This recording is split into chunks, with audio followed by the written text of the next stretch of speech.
Now, we all enjoy a good scary movie. Well, at least I do. However, when a horror movie ends saying based on a true story, I know I'm not the only one that gets a little freaked out by that. It's just so much more terrifying knowing that what I just watched actually happened in real life. Hey everyone, and welcome back to Most Amazing Top 10. I'm your host, Lindsay Ivan, or the new girl, as people often refer to me as in the comments. How are you all doing today? I'm great, thanks for asking. I know, you probably didn't care, but I'm doing great. So today I'm going to be sharing with you the top 10 real scary stories that should be turned into movies. And seriously, there are some really good ones here. Now, if any of you decide to use my ideas and turn them into movies, please hire me as an actor in the film, and also credit me with supplying you with the idea. Thank you, it's appreciated. Starting off with number 10, The House with the Animals in the Walls. That literally sounds like a name of a horror movie that already exists. In 2015, the Bretzuis family was renovating their home and was planning on re-insulating their house. However, when they tore open the walls, they discovered it was lined with bodies of dead animals. These animals were wrapped in newspaper from the 1930s and 40s. Along with these animals, there were spices, artifacts, and other miscellaneous items in the wall. Apparently, all these items can be linked to powwow or Dutch magic, which is used to treat ailments or gain protection. Some of the items in the wall were linked to spells that promote the care of livestock, treatments for illnesses, and even used to conjure demons. They were living with these animals in the walls for several years, which in turn caused some of the family members to become ill and caused a constant odor in the house. Now, let me paint you a picture of the movie I'm imagining. Family moves into a house, maybe it was cheap real estate, but as they are living there, strange things start to occur, including them hearing scratching from inside the walls and seeing apparitions of demons. Eventually, they tear open the walls to investigate and find the animals, but also unleash some of the dark magic that was used in the time. I think I deserve an Oscar already. Moving on to number 9, we have the Tylenol killer. Tylenol is supposed to help you with pain, not cause you any. Well, in 1982, a number of deaths occurred due to someone lacing the drug with cyanide. Now, this was back in the day when drugs like these didn't come with a proper seal, there would just be a cotton ball shoved inside. 12-year-old Mary Kellerman was the first victim and died shortly after taking the pill. After that, 3 members of the Janus family all passed away after taking a Tylenol. More individuals continued to pass on unexplainably until a nurse discovered that it was from the tampered Tylenol. In fact, the pills were so strong that one capsule could have killed thousands. After investigating, they found that multiple Tylenol bottles were contaminated from different stores around Chicago. Now, officers believe that this was the works of Ted Kaczynski. He was a mathematical genius, but gave up that career and started to live a more darker life. He already has been convicted of 3 counts of murder. However, there is still no solid evidence pinning him to being the poisoner. Next, we have the Wych Elm Tree at number 8. In 1943, 4 boys in Stourbridge, England located something odd in an old wych elm tree. Upon climbing up and looking in the tree, one boy discovered that a decomposed body of a young woman was stuffed inside. A gold wedding ring was on her left hand, while her right hand was sawed off. The hand was later discovered buried just below the tree. This woman was apparently 35 years of age and had apparently been in the tree for 18 months. Now, when this body was discovered, no one knew who it belonged to. That was until graffiti started appearing all around town. The graffiti wrote, "Who put Lubella down the wych elm?" This appeared on a wall in Old Hill. Then in Birmingham, another message appeared. Then another message at Witchbury Hill that read, "Who put Bella in the wych elm?" No one knows who was writing these messages, but it was assumed that they knew the victim as they identified her by her name. This message kept appearing all throughout England and Europe. Over time, police began to lose evidence and even misplaced her body. The case has never been solved, but the graffiti can still be found on some alleyways. At number 7, we have The Voices. Now, this woman was using a sleep app that basically runs all throughout the night and starts recording when it detects noise. In the morning, she was going through the recording when she could hear a voice talking. In the recording, you can hear a bunch of clicks that sound almost like footsteps, and then you can hear the woman say, "What are you doing?" That's in fact her own voice, but she doesn't remember saying that at all. What's even creepier is after that you hear the ghostly voice say, "Nothing." Like, they actually say the word nothing, they don't say nothing. And then you hear what sounds like either, "Oh, be still," or that's them. Either way, it is terrifying. And throughout the recording, the weird clicking noise is present. Now, she said that she eventually moved from that house and everything was fine, until her son started talking about seeing a dark figure with no face. Her son also kept asking where Ho was. She thinks that it's a spirit that he was seeing that apparently followed them to their new house. I think this would make a good movie. Just imagine a woman starts using this app to monitor sleep talking patterns when she discovers she's not the only one in the house. Dun dun dun. In our 6th spot, we have Hotel Monte Vista. The Monte Vista Hotel in Flagstaff, Arizona is known to be home to multiple paranormal entities. The hotel opened in 1927 and people have seen several ghosts, including a ghost of a bellboy, bank robber, and even a dancing couple. If you stay in room 220, then apparently the TV will change channels on its own. Even some people have felt cold hands touching them while they sleep. Now, the ghost of the bellboy will apparently knock on the door and even say room service, but will not be there when anyone checks. He could at least leave some food or something for them. Some guests have seen him outside of room 210 and described him dressed in an old-fashioned uniform with brass buttons. Now, in 1970, 3 men robbed a bank near the hotel, and afterwards they celebrated their robbery at the bar in the hotel. However, 1 robber was shot and bled to death in the hotel. People say that they see bar stools and drinks moving on their own. It is also said that 2 women were murdered in room 306 in the 1940s, and during the night they will place a hand over the guests' mouths and throats, making them wake up and not being able to breathe.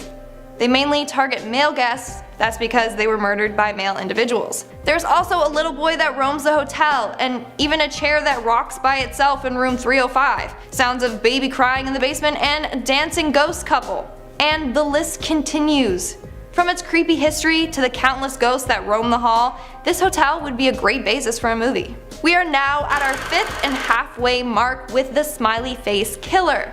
The Smiley Face Killer got its name from leaving graffiti smiley faces at the scene of every crime. Now, they have made a documentary on it, but I think it would also make a good horror film. The killing started in 1997 and ended in 2008. Now, all the victims were white college-aged men. All of these victims were drowned and found with a smiley face graffitied nearby. Some people believe that they were murdered out of jealousy from being good looking or good in school or athletic. Now, some of the murders happened on the same night but in different areas, so detectives even believe that it was done by an organization or group of individuals. The cases also have other weird similarities. In 1997, Patrick McNeil was last seen drinking at a Manhattan bar when found drowned in the New York harbor. In 2016, Matthew Genovese was last seen at a pub drinking and was found drowned as well. Both of these victims were drinking prior to their death and also had no signs of foul play. Detectives believe it was just an accidental drowning and coincidence. But there were 45 deaths, all men around the same age, from death by drowning, with a smiley face left at the scene. That's not a coincidence, it's murder. In 4th place, we have the phone stalker. In 2007 in Washington, numerous families reported receiving death threats over the phone. Apparently, the individual on the other end of the line knew way too much about these families and used it to their advantage. Now, some of these threats included the mystery phone person saying that they would kill their children, pets, or other family members. Every time they received a call, it would appear on their phone as restricted. Some families even received recordings of their own private conversations, even one that they had between a police detective. Apparently, the caller knows everything about these families, from what they're wearing to the conversations that they've had to where they are. They believe that this caller was using their own cell phones to spy on them, and they managed to do so even when the phone was off. One family by the name of the Q Kendall family even changed all their phones and numbers, and the caller was still able to contact them. This person tormented the family for months. When they got a new security system installed in their house, this caller called them and commented on how they knew their passcode and could enter their house. This continued until one day the torment just stopped. But the caller was never caught. That would definitely make a good stalker movie. This person has some Joe from the Netflix show You vibes, that's for sure. Coming in at number 3, we have the Circleville Writer. In 1976, individuals in Circleville, Ohio started receiving handwritten letters from a mysterious person. Now, similar to the phone stalker case, this anonymous person knew personal details about these individuals. However, there weren't any cell phones that they could use to tap into. yet they claim to always be watching these individuals. In one of these letters written to a woman named Mary Gillispie, she was accused of having an affair with the school's superintendent. She worked with the school as a school bus driver. Her letter read, "I know where you live. I've been observing your house. I know you have children. This is no joke. Please take it seriously." Then Mary's husband Ron received a letter informing him that he would be in danger if he didn't stop the affair. Mary continued to get more letters. Another one read, "Mary, you have had 2 weeks and done nothing. Admit the truth and inform the school board. If not, I will broadcast it on CBS, posters, signs, and billboards until the truth comes out." Shortly after, the letters stopped. Until August 17th in 1997, when Ron received a phone call from this writer. As a result, he got in his car with a gun and headed out. He passed away later that day from crashing into a tree, and his gun had been fired. No one knows why or how this happened. The notes continued to terrorize this family all throughout 1983. Some were even addressed to Mary's daughter. The Circleville writer went to the extreme when one day Mary was driving the bus down the normal route when she saw signs exposing her had been placed throughout the route. When she went to remove them, she saw that it was rigged with a gun. Therefore, if she would have gotten rid of the sign in a certain way, the gun would have gone off and killed her. Now, this gun was linked to her former brother-in-law, Paul Fresher. Paul claimed he was innocent, but was still sentenced to 7 to 25 years in jail. However, he was not the Circleville letter writer. And in fact, he started to receive notes too while in jail. One letter wrote, "Now when are you going to believe you aren't going to get out of here? I told you 2 years ago, when we set them up, they stay set up. Don't you listen at all?" So he was set up by the Circleville writer. To this day, no one knows who the writer was. Now, when I was reading about this, I thought it would make a great film about a man who targets people who have sinned and forces them into confessing, or else he kills them. I mean, I'm pretty sure that's already been made, but I mean, it's a pretty solid idea in my opinion. Coming in at our second spot, we have the Pollock twins. So this starts off on the more sad side. On May 7th, 1957, two sisters named Joanna, age 11, and Jacqueline, age 6, were hit by a car on their way to church. The parents, Florence and John Pollock, were grief-stricken, but the father always remained hopeful, saying that his daughters would come back to them, even saying that they were going to be reborn in the form of twins. Well, in 1958, Florence gave birth to 2 twin girls, just as her husband predicted. They named them Jillian and Jennifer. Now, the weirdness doesn't stop there. Apparently, these twins had eerie resemblances to their previous daughters. Jillian was more slender, just like Joanna was, and Jennifer was more stocky, just like how Jacqueline was. Furthermore, Jennifer had trouble writing because she would hold the pencil in her fist. That was exactly how Jacqueline would write as well. The twins also asked for the same toys that Joanna and Jacqueline had, even naming the dolls the same. That's not all. Jennifer had the same birthmark on her waist that Jacqueline had, and Jennifer had a birthmark on her forehead that was the same spot where Jacqueline had a scar. The girls were also terrified of cars and crossing the street. There are so many more resemblances between the twins and the daughters that passed away. Like how the girls once were caught playing and were talking about an accident that killed Joanna and Jacqueline, saying details that they couldn't have known, especially since the parents kept the past from them. Wow. What do you guys think of this one? In our number 1 spot, we have the death of Eliza Lamb. Now, this is a truly scary story enough on its own. Eliza Lamb was on vacation staying at the Cecil Hotel in downtown Los Angeles. This 21-year-old Canadian was traveling by herself, journaling about her travels along the way. On January 31st, that was the last time she had been seen. Now, the only lead that we have is from the elevator's surveillance footage. This shows her final moments before her disappearance. Now, this footage is quite disturbing. She is seen behaving out of character. She is talking to herself, moving her hands randomly, pressing random elevator buttons, opening and closing the elevator doors, and peering around the elevator corner. A few days later, hotel guests reported the water in their hotel rooms was running black, and they claimed that the tap water was tasting weird. On February 19th, Eliza's body was found rotting and bare in the water tank on the hotel's roof. Her death was labeled as accidental drowning, but everyone believes otherwise. Now, in order for Eliza to have gotten into the water tank, she would have had to gone up to the 15th floor, taken a staircase up to the roof, and turned off the roof alarm. From there, she would have had to climb onto the platform where the hotel's water tanks are, and then up another ladder to get to the tank that she was found in. Now, how did she do this undetected? Especially since the roof has an alarm system and was locked. As a result, people believe that she was possessed or that she was playing the elevator game. The elevator game is said to be the world's most dangerous game. Basically, you have to be in an elevator that has at least 10 floors. When you're in the elevator, you have to press the floor buttons in a specific order. After doing so, you press the 5th floor and a woman will enter the elevator with you. This woman is not alive and it is deadly if you look or talk to her. Then you are supposed to go to the 10th floor, which brings you to another dimension. Sounds like a pretty terrifying horror movie to me.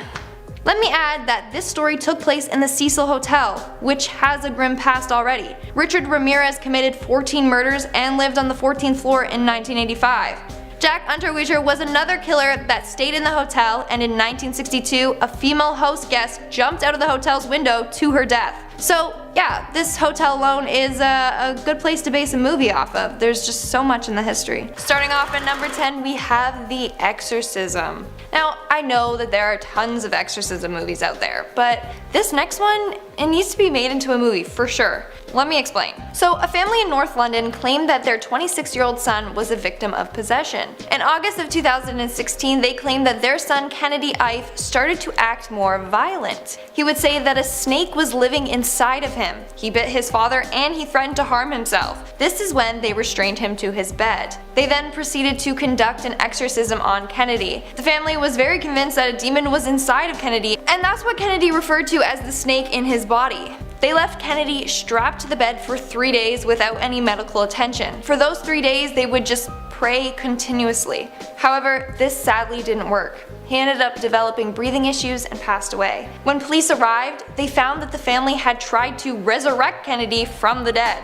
All 7 members of the Ives family were convicted of manslaughter and false imprisonment. However, they were all cleared of charges in March of 2019. So was Kennedy really possessed, or did the family just make that up? Because then they also tried to resurrect him, which I mean, it's not typically a normal thing to do.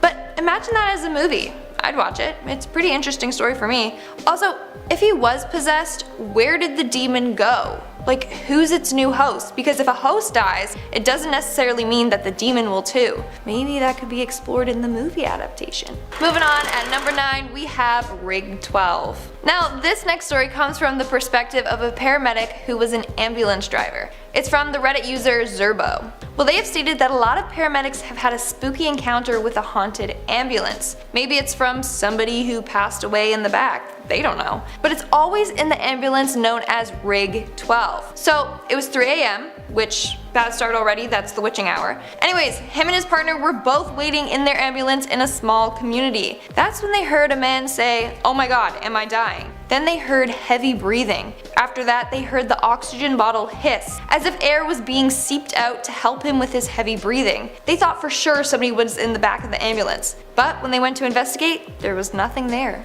The oxygen bottle wasn't even touched. Okay, so like a film about a haunted ambulance sounds kinda lame, but imagine a film about the patients that died in the vehicle that keep reliving their deaths and haunting the paramedics. Like, come on, it's not a bad idea. Maybe it's not Oscar worthy, but there's definitely some potential with this concept. In our 8th spot, we have Stalker Mom. Now, this story is all about a mom named Karen and her stalking store managers. It would make a pretty good comedy movie. This story was posted from the Reddit user LazyDaisy6702. In September of 2018, when this Reddit user was 16 years old, she went to a new high school and didn't have any friends in the area. That's when she was introduced to a woman named Kat. Now, Kat was 27 years old and they still became good and fast friends despite the age difference. They would see each other fairly often and just hang out. Then it got to a point where Kat would want her to stay over 2 or more times a week. She would call her every other day and sometimes even call 13 times a day. Kat also gave her a necklace saying "I love you to the moon and back" and had a heart attached that said daughter. So she would joke saying that she was like her adopted mom. Then it started getting more darker. At one point, this Reddit user and Kat weren't seeing each other that often. As a result, Kat had a breakdown and tried to kill her other friend.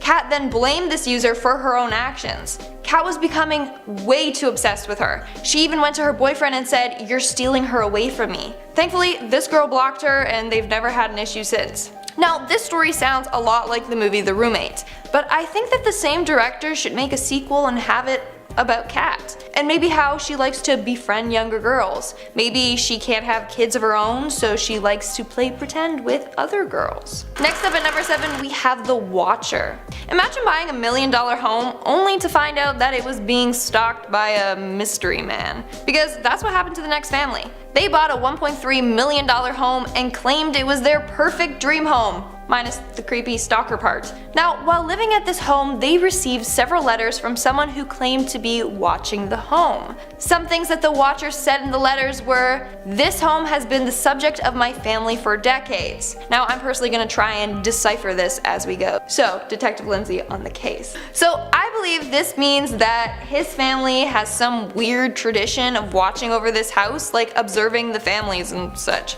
"I have been put in charge of watching and waiting for its second coming." I don't know what that means. I don't think he means it in like a biblical way. And then another letter referred to the new owner's children and asked, have they found out what's in the walls yet? And they never did tear open the walls. I'm curious to know what's in them. Come on people, do some investigating. Anyways, this family ended up moving out of this home, and the previous owners admitted that they too were being watched. I could honestly see this being made into a really good thriller mystery. I'm personally already invested in this case. I wish I knew why they were watching this house in particular. Let me know your theories in the comments below.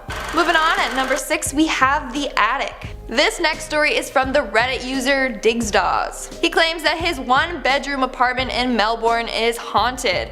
It first started when he came home one day and found the wooden plank that was patching a hole in the ceiling on the ground snapped in two. Above the hole led to a small attic space. Now he claimed that the plank was an inch thick, so it would be hard to break without a decent amount of force applied to it. He thought that maybe someone was in his attic, but that wasn't the case. He called the tenant and she explained that the other 2 renters experienced the same thing. The board was then replaced. A month later, he woke up to a sound of someone being dragged along the floor of the attic. When he went to investigate, he found that the plank was broken in 2 again.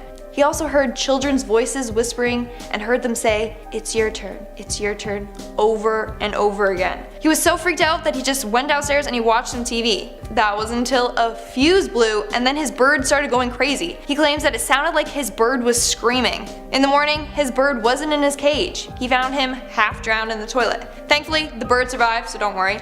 But when he talked to the landlord about this, she said, wow, you heard the whispering too? Okay. I think landlords need to include that in their listing, like 2-bedroom apartment, nice kitchen, slightly haunted.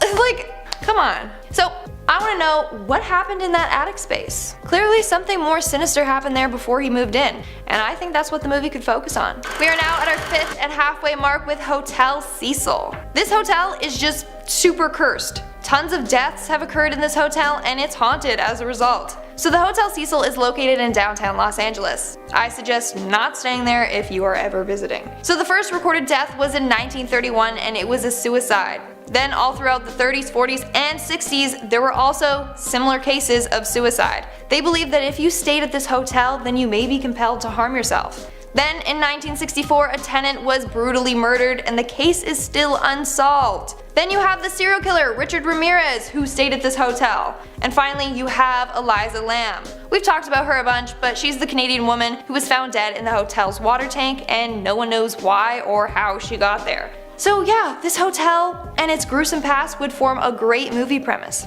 Moving on to number 4, we have the case of Dorothy Jane Scott. This is a real unsolved case of the missing woman named Dorothy Jane Scott. Now before Dorothy disappeared, she would receive phone calls from a mysterious caller. The caller would say things like, when I get you alone, I will cut you up into bits so no one will ever find you.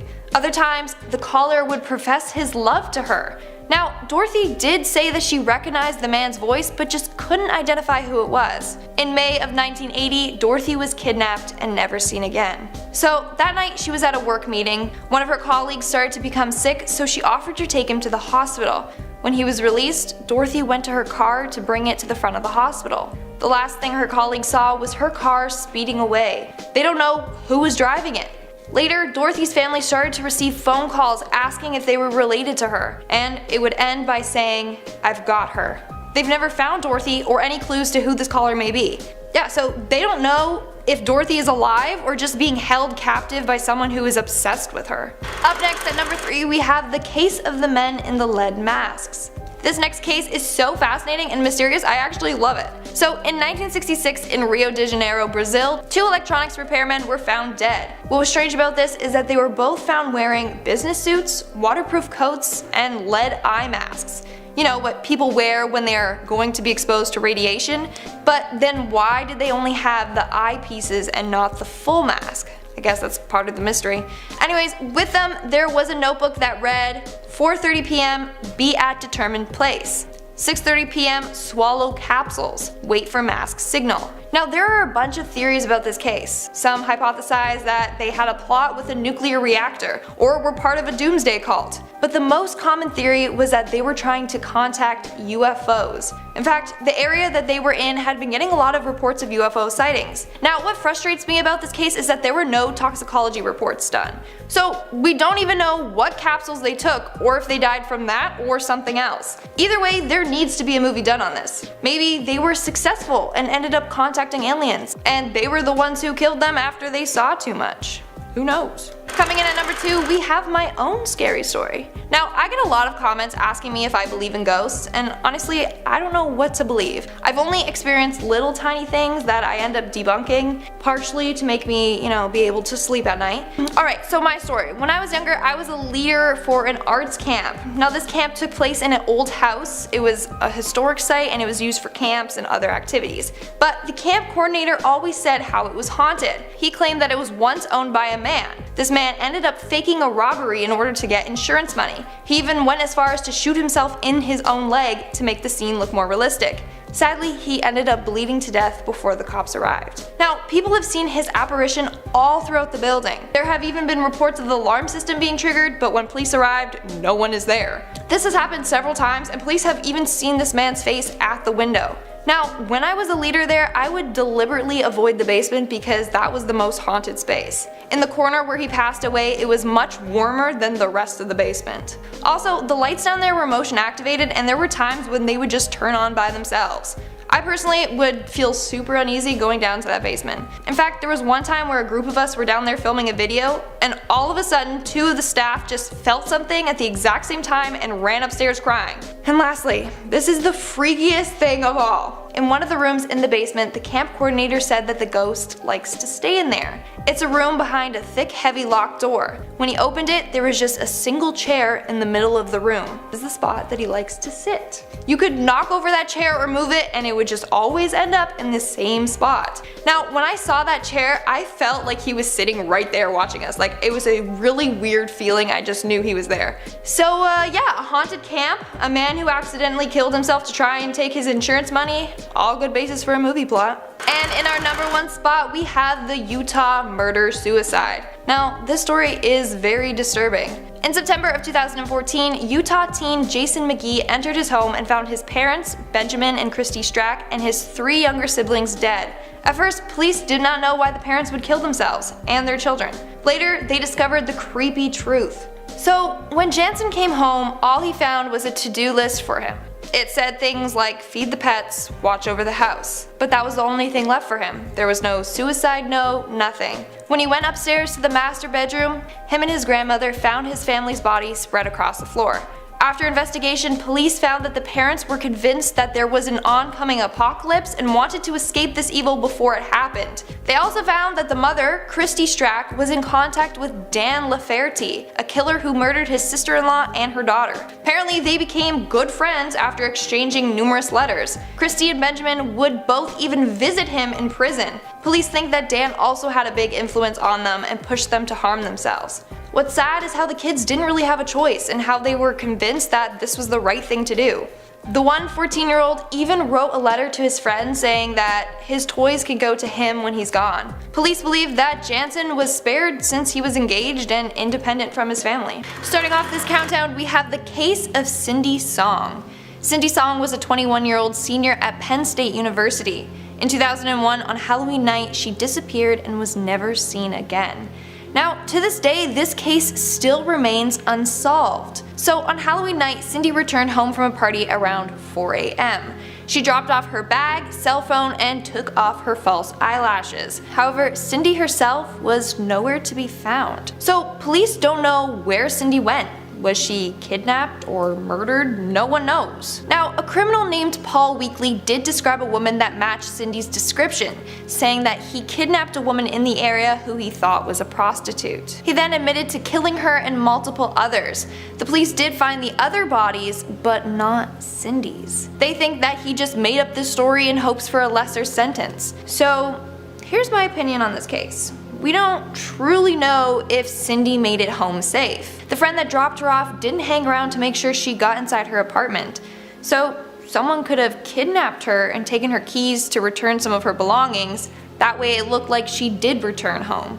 Either way, this case needs to be turned into a movie. Moving on to number 9, we have the shoe in the riverbed. Now, this story surrounds two friends out on a road trip. They were headed to New Mexico when they decided to pull over near a river dam. Upon exploring the river, one of the friends recalls feeling as if they were being watched. That was when they came across a bone on the ground. It resembled a spinal cord, but they believed that it just belonged to an animal. As they continued on, they saw a weird rust-colored rock sticking out from the sand. By this rock, there was a half-buried little girl's shoe. The friend went to go kick the shoe into the river, but he heard a little girl's voice say, "No, don't. Please." Then the friends found another bone. Eventually, they called the police and found out that the rust-colored rock was actually a part of a pickup truck that was carrying a man, a woman, and their daughter. But what happened? Did the family just crash off the road? Did somebody drive them off the road? This needs to be explored in a movie. Maybe the two friends go on to investigate and solve other mysterious cases while also coming in contact with ghosts. In our 8th spot, we have the white woman. So a Connecticut couple was driving along a winding forest road one day when they encountered a pale woman in a long white gown in the middle of the road. Thankfully, they swerved out of the way and avoided her. When they looked back, she was no longer there. Upon researching the history of the town, they discovered a woman named Sarah Bishop. Sarah lived in a cave in the woods and would dress up in a long white gown only for church every Sunday. But in 1810, she passed away after freezing to death, so they encountered Sarah's ghost that day.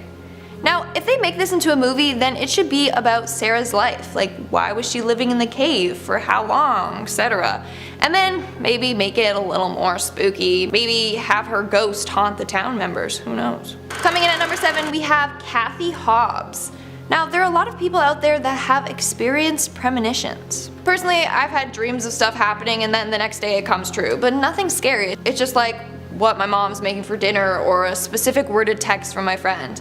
Now, this woman named Kathy Hobbs had a premonition, but this time it allowed her to predict her own death. However, she sadly wasn't able to avoid it. So all throughout her life, Kathy would get premonitions of herself dying at age 16. This actually made her develop agoraphobia and she didn't want to leave her house. Shortly after her 16th birthday, she believed that she was no longer in danger. However, on her way back home from buying a book, she was attacked and murdered. That is extremely scary and sad. But I think they could make a movie loosely based off of Kathy's story. Like, maybe it's about a woman that can predict other people's deaths and then tries to save them before she is faced with her inevitable death. In our 6th spot, we have the sleeping sickness. So from 1917 to 1928, 500,000 people suffered from a sickness called the sleeping sickness. This caused their bodies to be in a frozen type state while their mind was still active. About a third ended up dying and the survivors were left with limited speech and body movements. Now, what causes this is unknown, although people have theorized that it might have something to do with brain inflammation. But what's the weirdest thing about that is that it disappeared randomly and everyone was fine for years and then it just reappeared suddenly again. So what is truly causing this? Does a higher power have control of our bodies? Or is it an illness created by the government? Someone make a movie with these theories, please. We are now at our 5th and halfway mark with the doppelganger. Now, it's said that everyone has their own doppelganger, someone who looks eerily just like yourself. But it's said that if you meet your doppelganger, then you will be faced with bad luck. Let me know in the comments below if you have met your doppelganger or who your celebrity twin is. And let me know in the comments what celebrity I look like. I've gotten Caitlin Dever, Alexis Bledel, and even Jessie Barden. Anyways, this one woman claims that she has seen a strange doppelganger version of herself in her own home. So she said that several times in the night she would see herself standing in a mirror. Her husband even said that one night he saw his wife sit up and crawl backward to the end of the bed and stand up by the door. Turns out his wife never moved and was still laying beside him. So who is this version of herself that she is seeing? Is it herself from another universe? Her evil doppelganger? Or a ghost trying to embody her? In our fourth spot, we have the blackbirds. So on New Year's Eve in 2010 in Arkansas, 5,000 blackbirds started behaving unusually. They slammed into buildings, phone poles, and trees and died instantly. People just brushed this off, saying that they were probably just spooked by the fireworks. But then it happened again next year on New Year's Eve. This time, there was a ban on fireworks and none were used. So why were so many birds dying? Well, people believe that this was a warning that the end is near. Now, before you comment down below saying there's already a movie made, it's called The Birds by Alfred Hitchcock. Okay, I know. But I'm thinking that there should be a movie about a bunch of omens that keep warning individuals for the end of the world. The birds would just be one example. Or maybe they experience this bird omen and then there truly is an apocalypse. But no one has realized that it has happened.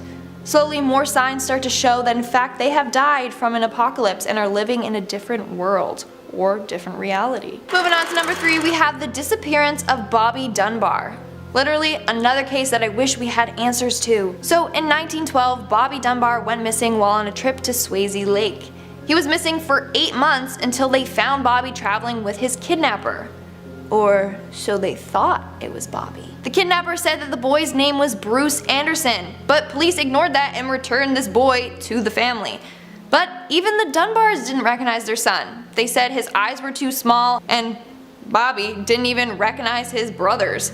But after seeing the boy's birthmarks and scars, they were convinced that it was their missing son. That was until a mother showed up claiming that it was her son Bruce and not Bobby. But the mother wasn't able to identify her son in a lineup, so the boy remained with the Dunbars. Way down the line, when Bobby was grown up, they took DNA tests. Turns out he was actually Bruce Anderson, and that their true son Bobby was still missing. Now, the movie The Changeling is sort of like this, but it covers a completely different real-life case. I think for this movie, they just need to explore this particular case. In our second spot, we have the Soder children. I wish that someone would get on solving these cases because I need answers, especially for this next one. So in West Virginia on Christmas Eve, George and Jenny Soder's home was burned down. Now, they had all 10 of their children in the home at the time of the fire. However, only 5 made it out. The other 5 seem to have disappeared without a trace. They don't believe that they perished in the fire because no evidence to this was found. Now, here's where it gets more strange. Apparently, a woman claimed to have seen the 5 children watching their house burn from a passing car. Then another woman claims she saw the children at a hotel a week after the fire accompanied by 4 strangers. So were the 5 kids kidnapped? Who knows, but I need a movie made. And in our number 1 spot, we have Friends to the End. So in Arkansas in the 1980s, 2 friends, Don Henry, age 16, and Kevin Ives, age 17, decided to go illegally hunting. Basically, they planned on spotlighting, which is when you shine a light in the animal's eyes, causing them to freeze, and then the other individual shoots them. So they set out on August 22nd in the evening near the train tracks that were behind Henry's home. However, hours later, their bodies were found resting on the train tracks and were run over by a train. Now, their deaths were ultimately thought to be from the train running them over. The coroner originally stated that they were asleep on the tracks after smoking 20 or more marijuana cigarettes. Yeah. Okay, that's hard to believe. But eventually they found out that one of the boys was already dead and the other was unconscious before the train ran them over. However, no one knows who killed these teens or why. All that we're left with is speculation. So one man came forward and said that the teens witnessed a drug drop in the area and were killed as a result. But no one knows if these claims are true. Although we don't fully know what happened that night, I would love a movie from these boys' perspective. Starting off this countdown, we have the Crescent Hotel. In 1936, Norman G. Baker, a millionaire inventor, turned a hotel into a hospital and posed as a doctor. He claimed that he had a cure for cancer. As a result, he had numerous patients and became super wealthy. He claimed that using aluminum products caused cancer, and that the only way to cure it was through his made-up drug, which was a mixture of alcohol, glycerin, carbolic acid mixed with tea from watermelon seeds, brown corn silk, and clover leaves. As a result, many of the people he treated ended up dying. Now, people don't know what his intentions were. Did he truly believe that he had a cure, or was this all just a ploy to take advantage of vulnerable people? I should also mention that he was obsessed with the color purple. As a result, he would always dress in purple, he drove a purple car, and the hospital walls were painted purple, and he even had a purple chimney. So I'm thinking, a movie about a loony doctor that tricks individuals into thinking that they have some sort of new made-up disease. Meanwhile, in reality, they are actually healthy. Maybe he slowly gives them medication or some sort of drug that's supposed to help them, but it actually makes them feel sick and gives them symptoms of this disease. Then he tricks these individuals into staying at his house, only to find out that he's experimenting on and torturing patients. $1 million idea right there. Wow. In our 9th spot, we have the text from the afterlife. This story was shared by the Reddit user named Ledger Domain. He claimed that his new partner would receive text from her deceased son. In the post, he claims that she would get a text from him at least once a week, but her son's phone was in a drawer at his sister's house. It no longer had a SIM card and it wasn't working. He also said that she would receive the text when she was feeling down. The text would say things along the lines of, "I love you, see you soon." Now, some people commented on the post saying that a text saying "see you soon" seems pretty sinister, and people thought that it may not be from her son, but a dark spirit. So, what if we had a movie about a grieving mother who thinks she's in touch with her son, but instead is being haunted by an evil spirit, posing as her son? Maybe instead this spirit gets her to do extreme tasks like harm others or herself. I think there's probably a movie out there that's similar to this concept, but it's still a good premise. Coming in at number 8, we have The Boarding School Ghost. In this next story, a man claims that his old boarding school in London was haunted by a young boy. When he was just 8 years old, he left his lunchbox in the lunch hall. As a result, he went back down to the now empty hall to get it, but something strange happened. The wooden door slammed shut behind him and he felt a cool breeze by his side. That's when he saw a shadow of a small boy beside him. All the boy did was point to one of the benches. The man went to the bench and it had the name Charles carved into it. So, who is Charles? In the movie, maybe he was a kid that was picked on and passed away from being hazed. Now he's back trying to get revenge. Moving on to number 7, we have The Lighthouse Keepers. In December of 1900, 3 lighthouse keepers in Flannan Islands vanished without a trace. After a ship arrived and no lighthouse keepers came out to greet them, the captain knew something was up. The lighthouse door was left unlocked. 2 jackets were missing, food was left uneaten, and a chair was knocked over. Weirdest part, the kitchen clock had stopped working. Not only that, but there were very strange entries in the lighthouse logs. It was written down that the principal lighthouse keeper, James, was oddly quiet, and that the other assistant, William, was crying. On December 15th, someone wrote, "A storm ended, sea calm, God is over all."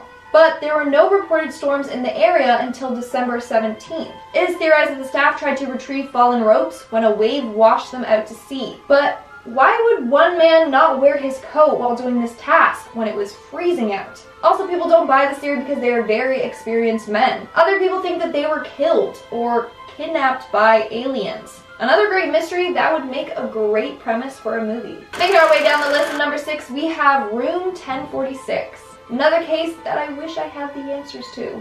On January 2nd, 1935, a man that went by the name of Roland T. Owen checked into the President Hotel in Kansas City. He was described as being 20 to 35 in age, nicely dressed with brown hair and a scar on his scalp above his ear. Bellhop noted that he only was traveling with a comb and a toothbrush. Over the course of his stay, strange incidents occurred, such as Owen locking the door from the inside and sitting in the room in complete darkness, or him being visited by a man he called Don. One time, the maid, Mary Soptic, went to clean his room and Owen was just sitting there in the dark. The phone rang during this time and she heard him say, and I quote, "No, Don, I don't want to eat. I am not hungry. I just had breakfast." After a moment, he repeated, "No, I am not hungry." Well, people theorize that this was his way of saying, "I can't talk right now, someone's listening."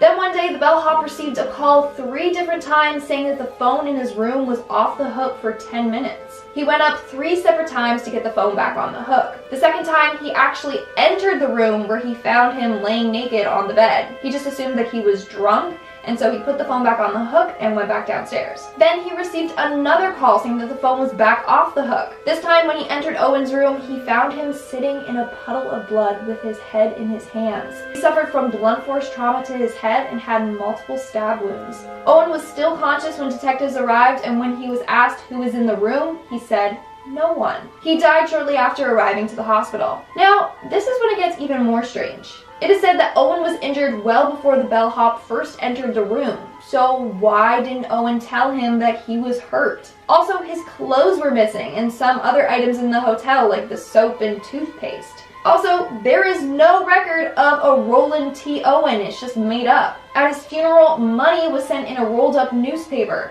and someone left a bouquet of flowers and a letter that read, "Love forever, Lucille."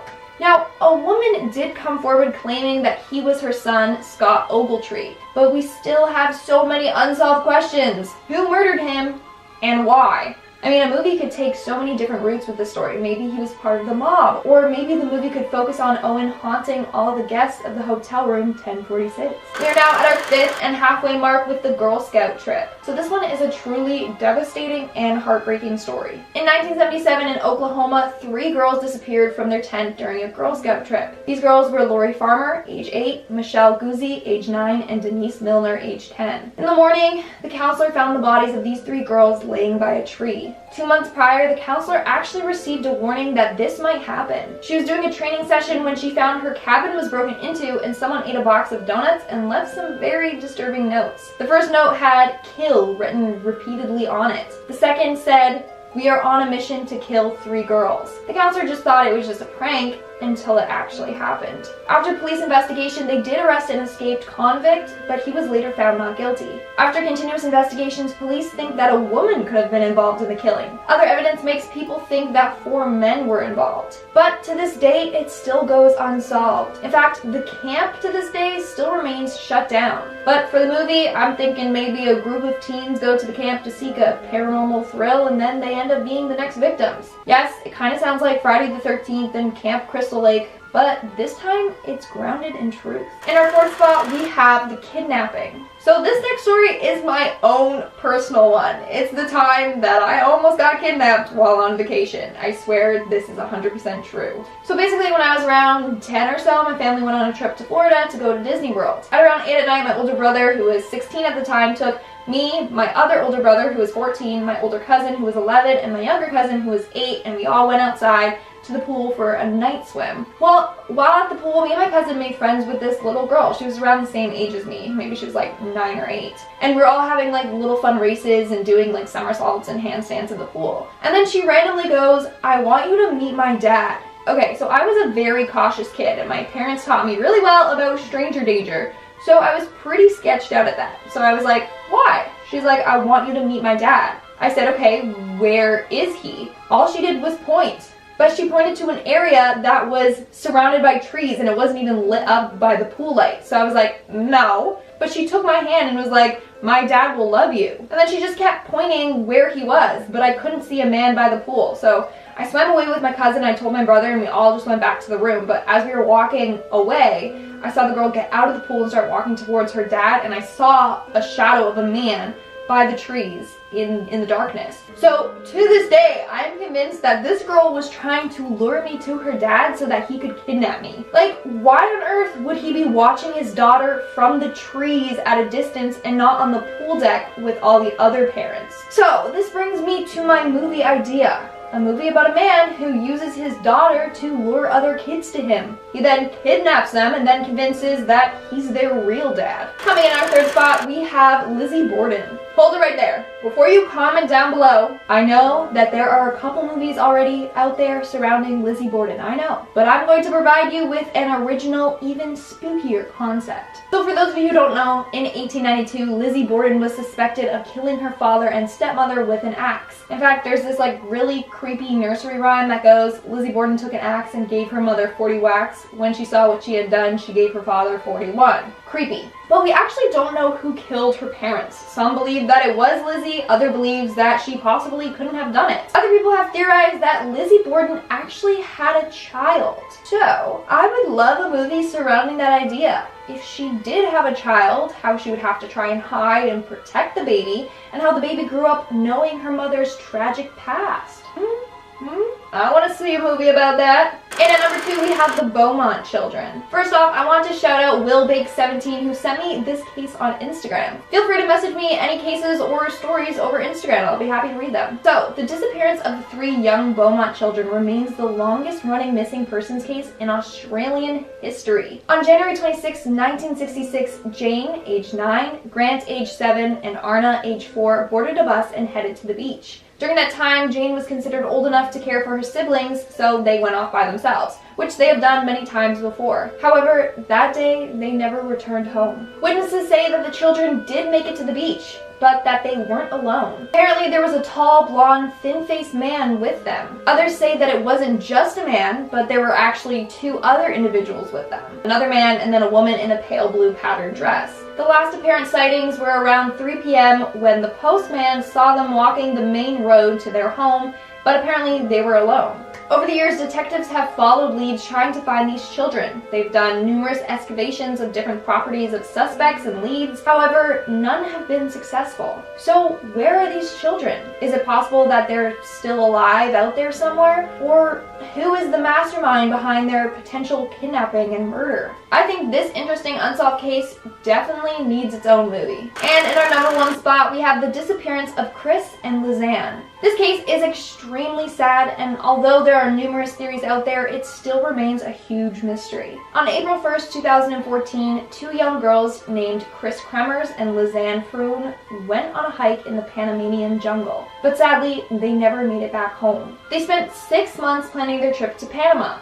They had planned to hike, volunteer, and teach arts and crafts to the local children. On April 1st, their dog returned to their host family's home without the girls. On April 2nd, they both missed their private walking tour. The host family alerted the authorities and an aerial search of the forest was done. Searches were conducted for weeks, but the girls were nowhere to be found. That's when their blue backpack was found along the banks of a river. In the backpack contained Lizanne's passport along with other personal belongings. Most importantly, they found their camera and cell phones. It was revealed that 77 attempts were made to call the police. The photos on the camera revealed heartbreaking evidence. It started off with the girls taking normal photos showing how excited they were on their trip. The next set of photos were taken in the dead of night on April 8th. Some were just random photos showing their surroundings. Another photo was of the back of Chris's head showing blood dripping from her temple. Other photos were just completely black, so it's theorized that they used their camera flash as a source of light. Others theorize that Lizanne was taking photos to document Chris's injuries and their location. 2 months later, a pelvic bone and a foot still inside a boot were found. Then the bones of both the women were discovered. Some say they died after getting lost in the jungle.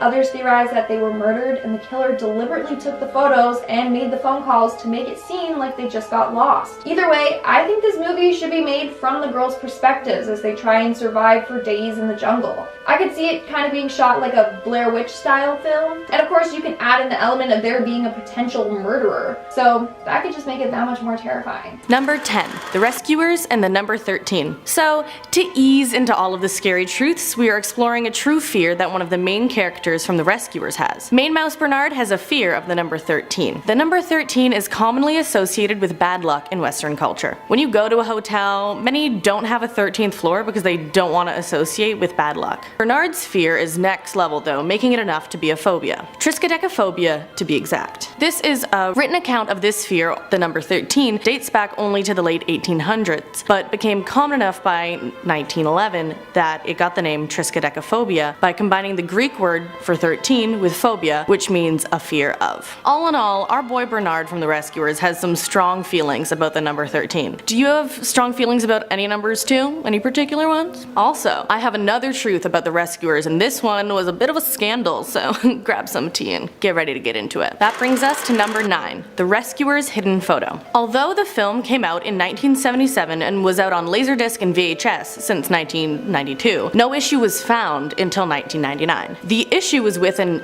objectionable background image about 38 minutes into the movie. This image was of a topless woman that was in 2 frames of the movie when Bianca and Bernard fly in on a sardine box on the back of Orville through the city. An important thing to note is that the frame rate for Disney movies is between 24 and 60 frames per second. So, only being visible for 2 frames means that the image was only visible for a 1/12 of a second, which is about 0.083 seconds. So, who broke the news about this if you could only find it by freeze framing at the right moment, knowing when that moment is? Disney did. That's right. They made a public statement about it, saying it must have been inserted in post-production and that they were recalling 3.4 million copies of the movie. That's a lot of VHS tapes. Could it have been a publicity stunt? I don't know. Number 8, Disney and recycling animations. This truth has been going around for a bit, but I wanted to include it because there's a bit of misinformation buzzing around it as well. If you look at the hand-drawn animated Disney movies, there can be some overlap in how some sequences turn out in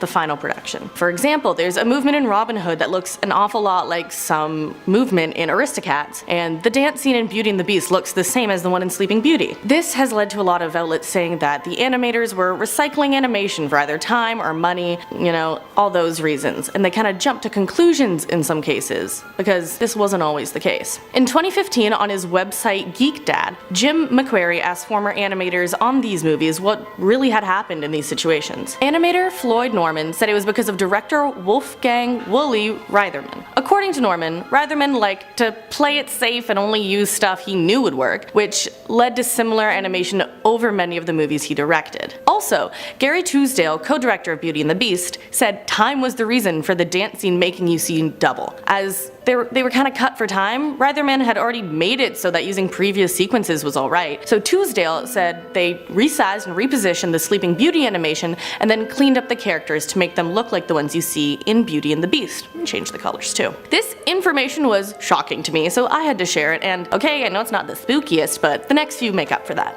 Alright, that brings us to number 7, Finding Nemo and Other Lost Fish. In the movie, Nemo escapes the dentist down the toilet believing that all drains lead to the ocean, and this idea had influence. Children began flushing their fish down the toilet believing this was true. The LA Times wrote about this and also what really happens to the fish when they are flushed down the toilet. Because no, they don't go to the ocean. First of all, most flushed fish die from trauma or shock from hitting fresh water if they're a saltwater fish. If a fish survives the swirling journey, they still won't make it to open waters though. They would end up in a sewage system where the bacteria, chemicals, and gases would poison or drown the fish with asphyxiation. But if somehow your fish was super strong somehow and they still would try, they still wouldn't make it because the only thing that makes it to open water is water. The fish would be taken out as a solid at a water treatment plant. So don't flush your fish, please, especially if they're alive. Alright, number 6. Princess and the Frog. 2 months after its release in 2010, an article came out in Metro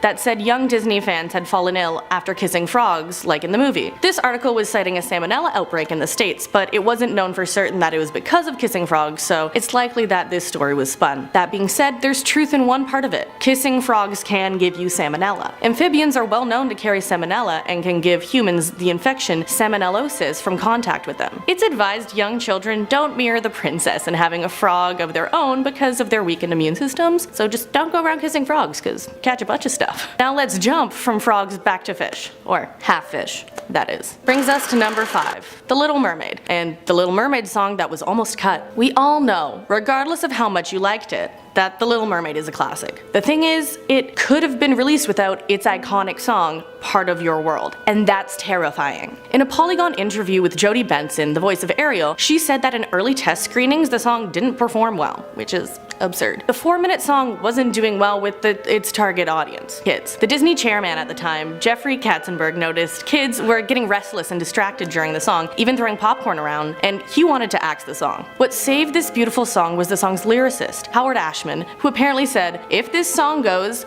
I go." And to that I've gotta say, thank you, Howard Ashman, for an anthem. On to number 4, A Sleeping Beauty Truth. So, The Little Mermaid came out in 1989, 30 years after the last princess movie, Sleeping Beauty. And why? Well, Sleeping Beauty wasn't the only sleeping thing with this movie. The movie originally bombed. Called a sleeper movie because of its delayed profits and possibly because it put theatergoers to sleep, the movie originally only made $5.3 million. If you're looking at me like, Abby, what about inflation? Just stop there, kid. It cost $6 million to make the movie originally, so it originally came out as a loss. Now, though, it's nearly 10 times the original $5 million with a lifetime gross of $51.6 million. So it kind of grew from there. If you ever showcase something and it's not getting stellar reviews, don't sweat it, because Sleeping Beauty, it shows. People barely remember the truth that it bombed. So don't get too worked up about your own personal failures. Now let's go to another princess with number 3, Tangled's pricey truth. Adjusted for inflation, as I talked about earlier, Sleeping Beauty cost a little over $53 million with today's valuation. And that pales in comparison with Tangled. Tangled is the most expensive animated movie Disney has ever made. It's also the most expensive animated movie of all time. It is my favorite Disney movie though, so obviously it was worth it, you know. The studio spent an estimated $260 million back in 2010 to make Tangled. That's $250 million. Also, Ranker adjusted against 2019 inflation to say that it would be equivalent to $320 million today. And it's more expensive than the Titanic to make. And Titanic the movie, not the boat, I'm not sure about that. But why was it so expensive? Some people think it's because there was storyboarding and writing dating back to 2000, 10 years before the movie's release, but there are no sure answers out there right now. The good news, though, is Disney more than doubled their profit with a gross profit of over $590 million. Also, talking about profitable, let's jump to number 2, Frozen. And specifically, Frozen names are references. Frozen's original title was going to be The Snow Queen, which is also the name of the work that the movie was based on. Pardon me here. Snedroganin, I hope I pronounced that right, aka The Snow Queen, was written by Hans Christian Andersen. When you think of that name, countless childhood stories may come into your head, but listen to it again. Hans Christian Andersen. Now, listen to 4 main characters in Frozen. Hans, Kristoff, Anna, Sven. Hans, Kristoff, Anna, Sven. Hans Christian Andersen. I rest my case. Also, the 4 names were confirmed on the Frozen IMDb to be a reference to the author. A little something snuck in there. Also, on another note, what's another thing characters Kristoff, Anna, and Sven have in common? No mothers. Which brings us to number 1, no mother characters. You may have noticed how a lot of Disney characters don't have mothers or parents, but specifically mothers. This could be because many Disney tales are based on old fairy tales where they too didn't have mothers or either parent, but this could also have been for other reasons, and Disney producer Don Hahn gave 2 more in an interview with Glamour. 2 more reasons, that is. The first reason Hahn said there wouldn't be any parents is because of plot. Most Disney movies are about growing up and accepting responsibility, and a quick way of doing that is losing your parent or both parents.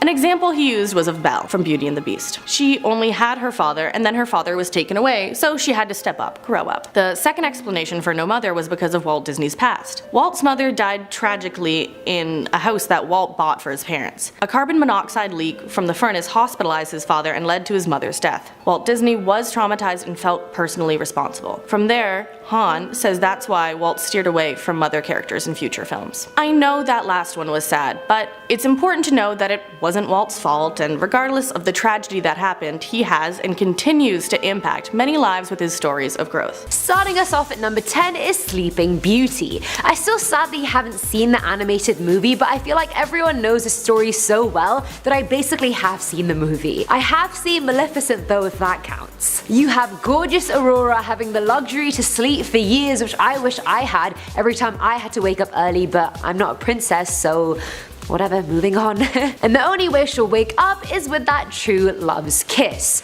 Well, the movie I've heard is pretty eventful and dramatic. I mean, it's not exactly a rom-com, but the original story it was based on is even more horrific. The original Italian story was written in the 17th century, and the princess is called Talia, not Aurora. She pricks her finger on the spindle as per usual and falls into a deep sleep. Nothing new there, but it's not charming sweet Philip who saves her, no.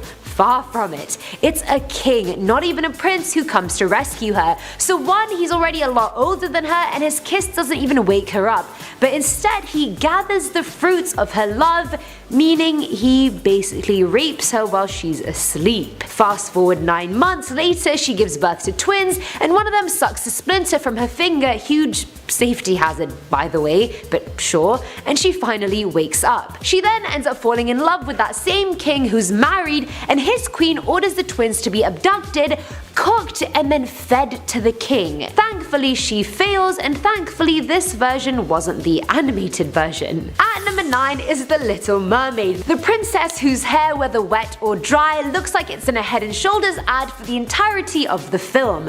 I mean seriously, who has that much volume? I'm in awe. Great hair aside, Ariel has a great heart as well. Even though the Disney version leaves her with a happily ever after as it always does, the original story by Hans Christian Andersen doesn't really follow that trope. In the original version, Ariel still trades her voice with the Sea Witch, but her punishment for failing isn't just turning back into a mermaid, it's straight up death. With every step, her feet feel like they're stepping on daggers, and even after that she still dances for Prince Eric, but to no avail. He ends up marrying another girl who he thinks saved him from the shipwreck. I mean, do your research maybe, Eric, before you marry someone? But before dying, Ariel's sisters sell their hair to bring her a dagger, saying if she kills the prince, his blood will turn her feet into fins again. But of course she can't do it, she loves him too much, and she ends up turning into sea foam at the very end.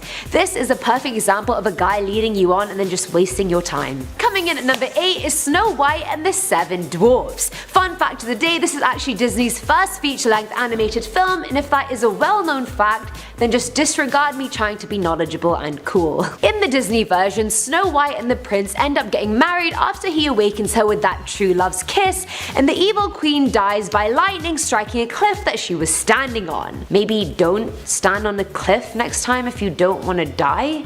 Just a suggestion, just saying. The original German story isn't too different from the animated version. Instead of asking the huntsman for Snow White's heart in a box, she asks for her liver and lungs in a box because she wants to eat them for dinner. The princess is in her glass coffin when the prince finds her, but he falls in love with her anyway even though she's technically dead, and takes her coffin away whilst doing God knows what with it and her. The apple dislodges from her throat miraculously after a year of not dislodging while she was in the coffin, and she finally wakes up. The queen has to dance at their wedding wearing hot iron shoes until she dies. Honestly, props to you, Snow White, at least you got revenge. At number 7 now is The Hunchback of Notre Dame. This is actually the second Disney movie I ever watched, and I actually used to watch it on VCR if anyone still knows what that is. I used to have to wait for the whole thing to rewind to the beginning just to watch it again, but oh my god, it was such a good film. The story itself is rife with so many issues and ups and downs and fire and death and beauty and all that is Disney, but the original is even more morbid. The original story by Victor Hugo ends well for absolutely no one.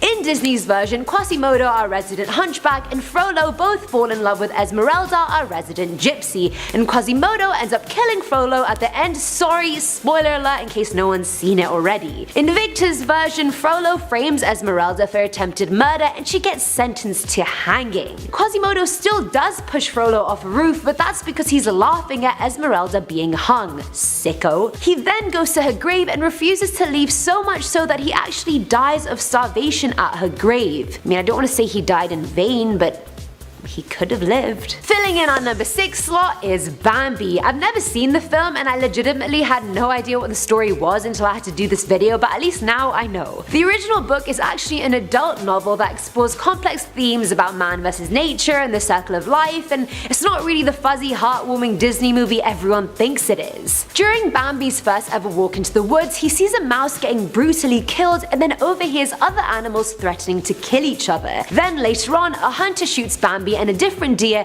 and the great prince tells him to walk in circles in order to spread his blood, so the hunter gets confused on where the bodies will end up. At the end of the movie, the great prince also shows Bambi the dead hunter to remind him that humans aren't invincible after all. Haven't watched the movie, but I hope it's not like that. At number 5 is The Fox and the Hound. Again, I didn't know anything about the plot of this film until this video, and I don't know why. I feel like this is a recurring theme. I haven't watched any of the Disney films that center around animals, but I've seen all the princess ones. I mean, what does that say about me? Well, anyway, the story is a friendship-based Tom and Jerry chase-like film wherein Copper, who becomes a hunter, hunting dog, and Chief, his owner, try and kill Todd the fox for the majority of the film, but friendship prevails.